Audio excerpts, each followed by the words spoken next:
Hello everybody, welcome to Indigo Tarot Odyssey. How is everybody? Some more of this beautiful Believe in Your Own Magic Oracle deck. Thank you, Cheryl. I love it, I love it, I love it. This is one of my favorite cards in this. I am always enough. Lighthouse, don't doubt your worth. Regardless in any circumstance, relationships, are you really getting the love and the respect and everything that you deserve? At work, are people giving you positive reinforcement? Are your,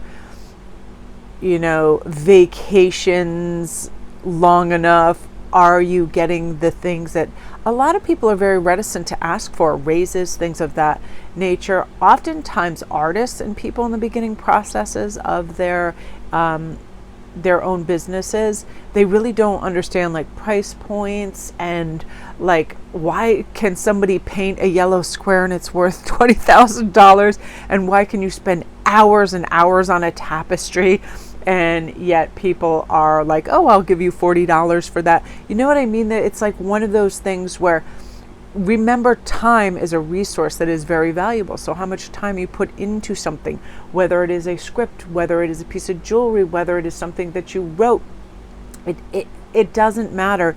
It is like, if you put your heart and soul and time into it, know your worth. Also in other circumstances, boundaries and how people speak to you and behave around you. Really feeling like, I'm going to speak up for myself because I really don't like what that's inferring. I really don't like people taking advantage of this aspect of me, my generosity, so on and so forth. Knowing your worth is you setting healthy boundaries and standing up for yourself in a really nice and diplomatic, calm way, stating, oh, this isn't really for me, thank you very much, or I was expecting quite a bit more and this seems to be falling short, so I think I'll opt out, so on and so forth. Really knowing that you don't have to accept crumbs in any circumstances. No, you want that whole awesome focaccia bread with all the little sprinkles of everything that you want on it. This is the one thing, it's like, know your magic, your strength, your humor, your kindness, your gratitude, your love, your creativity, your freedoms, the feeling that comes with, I didn't say yes to garbage because I'm waiting for a feast.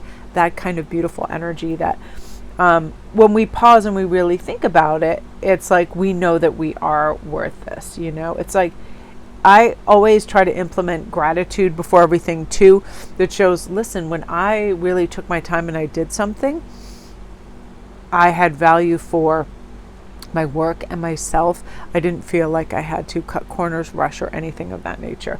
And I love this next one, garden. Something lovely will grow from this. I feel like a lot of you are in a really beautiful cycle of gratitude, and it is the gateway to presence. And when we have so much to be grateful for and we recognize that, this beautiful image of a lovely ideal life starts to materialize. We put ourselves in that scenario, we put ourselves in that home, in that relationship, in that place where we are blossoming, and again we realize we are always enough and more than enough within that, and we're grateful for who we are and who we're becoming and who we've been, and our soul feels connected and aligned and balanced. And then it's like the real truth comes in, like, I am worthy of all these beautiful things. I'm worthy of all of these moments, unagitated, feeling cool-headed, good-natured people around us, people that are gracious, harmonious energy. You are unworried, untroubled. You are just sort of floating on a cloud of, my new reality is wonderful and warm, and I am so deserving of all of this.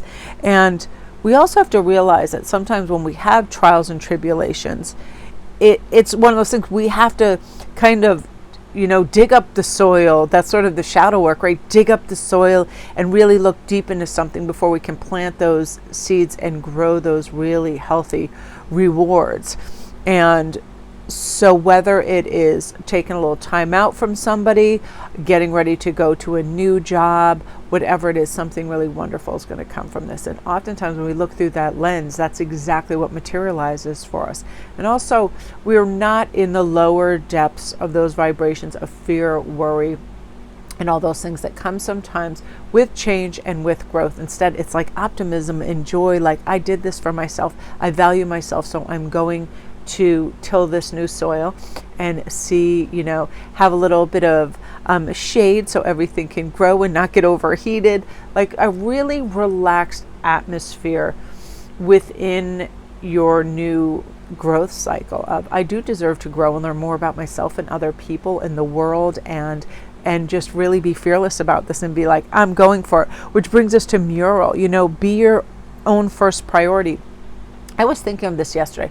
Oftentimes when my family's just like splatter paint in all different directions, Ian has a whole bunch of stuff he needs to finish up at work, and he's like, oh, can you drop Hagen off? And of course Hagen wants to be picked up at this time and not work that, and it's it's like it's a voyage to get there. And sometimes it's like, what, if I'm able and I don't feel pressurized and I can do something for somebody, I surely will. But every once in a while I know when I have to step back and I need that time for myself, and I don't want to get in a car and drive all over, like back and forth, to a town, a few towns over, and do all of these things. I recognize, listen, this is going to affect my bandwidth of being able to, and my timeline to do the things that I want to do for Christmas and so forth. So realizing, especially this time of year, of course people would love us to run errands for them and do things for them and acquire gifts for them and do all these things for them. But ask yourself before you begin anything that, those rewards and that peace isn't aimed directly back at you. Do I have the bandwidth for this? Is this person, place, or thing deserving of my time, attention, and resources? Would they also do this for me? What do I get out of this? Because I also, sometimes we have to reframe things for ourselves, like, how will I feel at the end of the day if I do this thing? You know what I mean? If somebody's like, oh, you mind, watching my children for a couple hours, and just say, that's right before you come home and cook dinner and do other things, and the children are quite like very boisterous. Know how you're going to feel and what kind of energy you're going to have later on the evening. Like really plot and plan out your day, knowing if I do this, then it's going to benefit me and I'll still have what I need for myself, but also what is the energy that comes with all of this? That's what I ask myself before I go anywhere. What is all of the energy that comes with any of this? I don't go 100 miles from any kind of dollar store because I know the energy that comes with that. Whenever I walk in there, I feel stressed because first of all, it looks like somebody turns the stores upside down. I went there one time to get like streamers or something, and the lines and the poor people that work there that are like sometimes the only person that works there. And I just saw this thing on John Oliver on dollar stores too, how quick the turnover is in employment because how poorly some of the people are treated. And no guff to anybody that works there or shops there. I know the energy that it provides for me, and it's a little frantic and it's a little off kilter. So again, it's like when I prioritize myself and I'm painting that mural for the day, I kind of omit places like that are haphazard and nutty and discombobulated, and I add in places like a beach vista where I'll just pull in with my coffee and I'll sit and I'll relax. Allow space in between for yourself so you can make the next best choice for yourself. So the choice can be, this is relaxing and this is beautiful and this brings me peace of mind. I don't need to cash in all of my sanity tickets to help somebody else have more. You know what I mean? It's like that's oftentimes what I see them as, is like sanity tickets. This provides me with peace and calm, so I'm going to go here.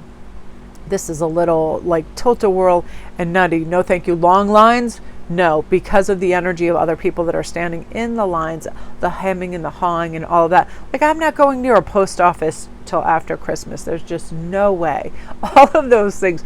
Provide yourself with beautiful atmosphere, great food, lots of rest, and great decision making, because you'll be asking yourself, is this truly for me, and does this benefit me, and will this help me? And if the answer is no, you're like, I'll just put that on the back burner for now, because you deserve peace of mind. You deserve to be able to commence with what your needs are, and also by checking in with your body, like, how do I feel? Do I need some little something to eat right now? Do I need some water and hydration. Am I taking my vitamins? How is my skin looking? Like really checking in with yourself to know when you might need more rest and other things that are sort of your base needs to make you feel really good. So my beauties, that is what you're meant to hear today. I just love these cards. They're very whimsical and beautiful, and they really do have those beautiful little check-ins with ourselves. Like, yeah, this really does the trick for me, and this is something that I'd rather avoid, whatever it is. It's like really checking in with ourselves. It's super important. So my beauties, that is what you're meant to hear today. I hope you all have a great day. Love and light.